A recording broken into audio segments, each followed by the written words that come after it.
আসসালামু আলাইকুম। কেমন আছেন সবাই? আশা করি আল্লাহর রহমতে ভালো আছেন। আমিও আছি, আলহামদুলিল্লাহ ভালো আছি। আজকে 2025 সালের জানুয়ারির 1 তারিখ। বলতে গেলে বছরের একটা শুরুর দিন। বছরের বেশিরভাগ শেষের রাতে আমাদের এই ইয়াং জেনারেশন, বিশেষ করে আপডেট জেনারেশন, তারা বেশিরভাগ শুরু করে হচ্ছে বাজি দিয়ে, ফানুস দিয়ে বা বিভিন্ন কনসার্ট, নাচ, গান, পিকনিকের মাধ্যমে। আমরা যেহেতু মুসলিম, সেহেতু আমাদের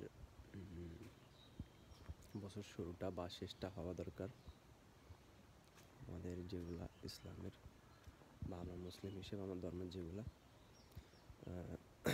কাম্য সেটা দিয়ে। তো সেটা বলতে গেলে হচ্ছে নামাজ, আমাদের সর্বোচ্চ নামাজ দিয়ে শুরু করা উত্তম আর কি। তো আলহামদুলিল্লাহ,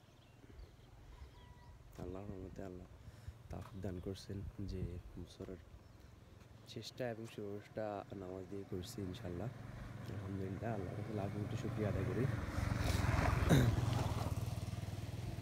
এটার জন্য। পৃথিবীতে মানুষ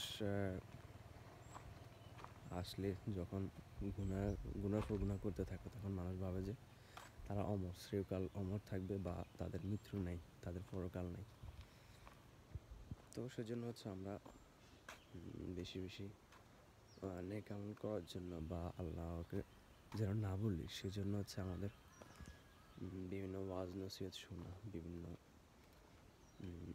হুজুরের সাথে মিশা বা দিনই মজলিস যেগুলাতে আলাপ হয় দিনের ব্যাপার, ওগুলাতে যাওয়া। আলহামদুলিল্লাহ, ভিডিওটা করার উদ্দেশ্য এটা না যে আমি ভালো বা আমি অনেক ওটা বা সেটার জন্য না। আসলে মূল উদ্দেশ্য হচ্ছে আল্লাহর দরবার লাখ কোটি শুকরিয়া আদায় করে যে আল্লাহ আমাকে এই তৌফিকটা দান করেছেন। আমার মতো অনেকে আছে, আমার মতো আছে দেশে পৃথিবীতে আমার মতো ছেলের অভাব নাই। তো তাদেরকে আল্লাহ এই রহমতটা দান করে নাই, আমাকে দান করেছে। সেই জন্য আমার আল্লাহ তাআলার কাছে শুকরিয়া আদায় করছি, আলহামদুলিল্লাহ। তো সবাই ভালো থাকবেন। আল্লাহ হাফিজ, আসসালামু আলাইকুম। দোয়া করবেন ইনশাআল্লাহ যেন লাইফে ভালো কিছু করতে পারি, এ দুনিয়া পরকাল দুনিয়াতে যেন ভালো কিছু হয়। আসসালামু আলাইকুম, ভালো থাকবেন।